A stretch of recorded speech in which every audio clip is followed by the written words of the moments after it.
I am Brian. And I'm Curtis. And I'm Brad. Rempel. From? High Valley. Ah, okay. Now, you do have the last name Rempel. The funny thing is, so do those guys. Are you related? We are brothers from the same mother. Really? And father. And the same. Oh, First of all, you are from Crete in Alberta, which is higher than Peace River on the map. You got it. I used to live in Alberta. Not in elevation, but in direction, right? Yeah, in north. direction. Way more north. Yeah. Like, way more north. It probably is actually higher in elevation, too, actually. Tell me what it was like growing up there. Well, Brian and Curtis still actually live in Crete, but we all grew up there. There's an ice bridge to get in and out of Crete over the Peace River. Wow. In the summer, you take a ferry. Tons of farmers and forestry, I guess.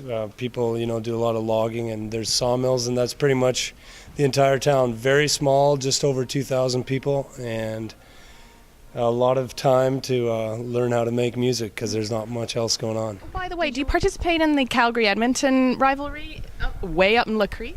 Yeah, our town, because we're 8 hours north of Edmonton and 11 hours north of Calgary, most people cheer for Edmonton instead of Calgary. Wow. I was a Vancouver Canucks fan. I have now become a bandwagon jumper and become a Nashville Predators fan. So I do not really participate in the rivalry, but we like the Oilers quite a bit. Did you decide very young that you wanted to be a band? Yeah, Brian was 9, I was 12 when the band started 15 years ago. And Curtis was 6, so we waited for him to acquire some skills, and then he joined the band later on. But yeah, we started really young. Wow. And this is, correct me if I'm wrong, this is your debut album? This is considered our debut album, yes. We recorded about 6 other records that we never want you to hear, ever. So this is our debut album. I was talking about how you're kind of part of the new progression of country music. And, when I was really enjoying it, was a lot of the Garth Brooks days and, kind of more like rabble-rousing kind of music. Mm-hmm. Can you tell me about this shift towards this more, I would say, sophisticated country? Yeah, there's definitely a side of us because we're young guys that's going to lean towards that more pop, more modern country sound, and we're happy to embrace that and wave that flag. But at the same time, we're pretty old-fashioned guys, and a lot of the lyrics in our songs are still real old-fashioned country lyrics, a lot of stuff about family, about farming, about faith, that kind of stuff. And it's because we grew up listening to a lot of bluegrass music, Ricky Skaggs, and a lot of old-time country, and also a lot of the vocal groups that were huge in the 90s, like Diamond Rio, Alabama, Shenandoah and Restless Heart, and Black Hawk. And so that's really where our sound comes from.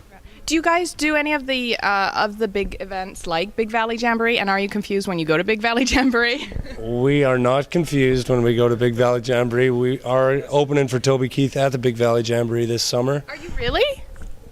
Yes. That's awesome. No, honestly, that's awesome. Is this breaking news?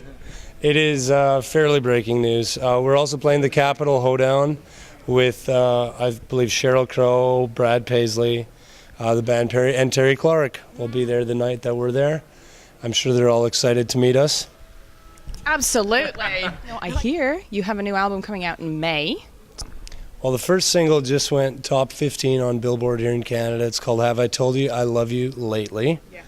And so that gives people a sneak peek of what the record's going to be sounding like. We think it's a significant step in the right direction, but as far as the morals, the themes of the record, very much the same as the previous one, but there's a few more upbeat, hard rockin' tunes which are going to be really fun to play live. And also, we get a little artsy and have an accordion in a song and a harmonica as well. So it's pretty cool to go back to some fairly acoustic, artsy music on the record as well. We think it's a little more diverse than the last record, but definitely the most honest record from a songwriting standpoint that we've ever had. I saw the video for that. It was a really nice video. Where was that shot? We shot that in Los Angeles. Did you really? Yeah, it was pretty sweet.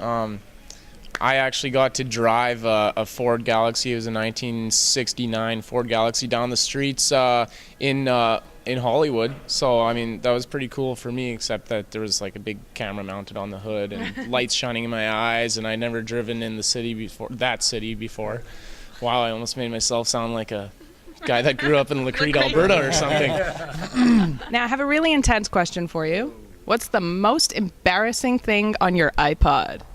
It's not really embarrassing, but the most like teeny bopper thing is Fireflies by Owl City. Oh, but that's decent. Yeah, I know it's decent, but it's the most embarrassing. Probably like Paparazzi, Lady Gaga. Is that what that song's called? That's the only word I know. He's playing dumb on this one. Is that what it is? Yeah, I've got that one on my iPod. I don't know. Is that embarrassing? I don't know. You tell me. I'm not embarrassed. Okay, then it's not embarrassing. What do you got? I don't know. I filter my music. I only have so much space on this thing. So This is the cool one of them band. I don't have any embarrassing music on my iPod. Britney Spears full record.